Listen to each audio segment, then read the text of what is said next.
দেশের যে চরম যে একটা রাজনৈতিক অস্থিরতা ছিল তার থেকে কিছুটা অন্ততপক্ষে এই নির্বাচনের ডেটটা মোটামুটি সিদ্ধান্ত হয় কিছুটা হলেও মানুষের মনে একটা স্বস্তি এসেছে।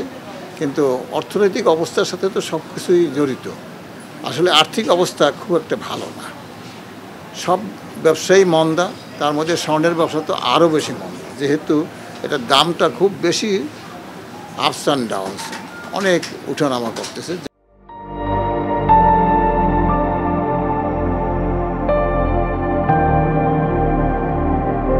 যার জন্য বলতে গেলে আপনার আর এই সিজনটা তো এমনিও খুব ভালো সিজন না। বর্ষাকালে এমনি বেচাকেনা কম, তার মধ্যে মানুষের আর্থিক দুরবস্থা, রাজনৈতিক অস্থিরতা, সমস্ত বিশ্ব ব্যবস্থাটাই একটা টালমাটাল অবস্থা। এই অবস্থায় মানে খুবই আর স্বর্ণের বাজারটা খুবই ওঠানামা করে, যার জন্য আমাদের স্বর্ণের ব্যবসাটা মন্দা বিরাজ করতেছে। আমাদের এই সমস্ত এই নিম্ন মধ্যবিত্ত বা মধ্যবিত্ত যে যারা দিন আনি দিন খায়, তাদের অবস্থা তো আপনি অনেক শিল্প কারখানা ধস নেমে যাচ্ছে, আরও যেত। সেখান থেকে কিছুটা হলেও স্বস্তি। এখন কতদিন থাকবে স্বস্তিটা, এটা বোঝা বড় দায়। তার কারণ কাউকে এখন আর বিশ্বাস করা যায় না। বিশ্বাসটাই হলো আপনার আস্থার জায়গাটাই হলো বিশ্বাস, কিন্তু বিশ্বাস করতে গিয়ে আবার অবিশ্বাসের দোলা চলে আসে। যার জন্য এটা যদি টেকসই হয়, দীর্ঘদিন স্থায়ী হয়, তাহলে হয়তো বিশ্বে একটা শান্তি বিরাজ করবে, তখন সব ব্যবসায়ী ভালো আসবে এবং স্বর্ণের বাজারটা অবশ্যই ভালো হবে। কিন্তু জুন জুলাই যেটা বলছেন ট্যাক্সের বোঝা বা এটা খুব একটা প্রভাব পড়ে না।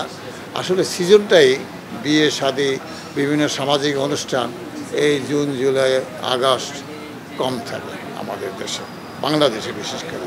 যার জন্যই খুব একটা স্বর্ণের বেচাকেনা খুব একটা হয় না এই সময়। না, বাংলাদেশ তো বিশ্বের বাইরে কোনো দেশ না, বিশ্বের মধ্যেই বাংলাদেশটা একটা দেশ। অতএব এই যুদ্ধ মানে যুদ্ধ পরিস্থিতি মানে রাজনৈতিক অস্থিরতা এবং যুদ্ধ বিগ্রহ থাকলে স্বাভাবিকভাবেই আপনার দ্রব্যমূল্য বিশেষ করে হার্ড কারেন্সিগুলোর প্রতি মানুষের একটা আস্থা কমে যায়। হার্ড কারেন্সি বলতে ডলার, ইয়েন, পাউন্ড, ইউরো, এই যেগুলো হার্ড কারেন্সি, এর উপরে মানুষের আস্থাটা অনেকটা হ্রাস পায়। যার আসে আপনার স্বর্ণের উপরে। স্বর্ণটা হলো যতগুলো ট্যাঞ্জিবল অ্যাসেট আছে তার মধ্যে স্বর্ণটা হলো, এটাকে বলা হয় সেফ হ্যাভেন।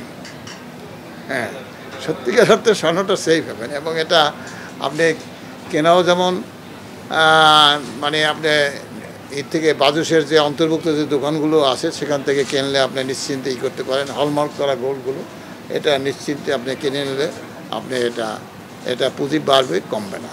অতএব সবাই এখন এটা বাংলাদেশের এই স্বর্ণের মানটা উন্নীত হয়, বাংলাদেশের স্বর্ণের বাজারটা কিছুটা হলেও বৃদ্ধি পেয়েছে।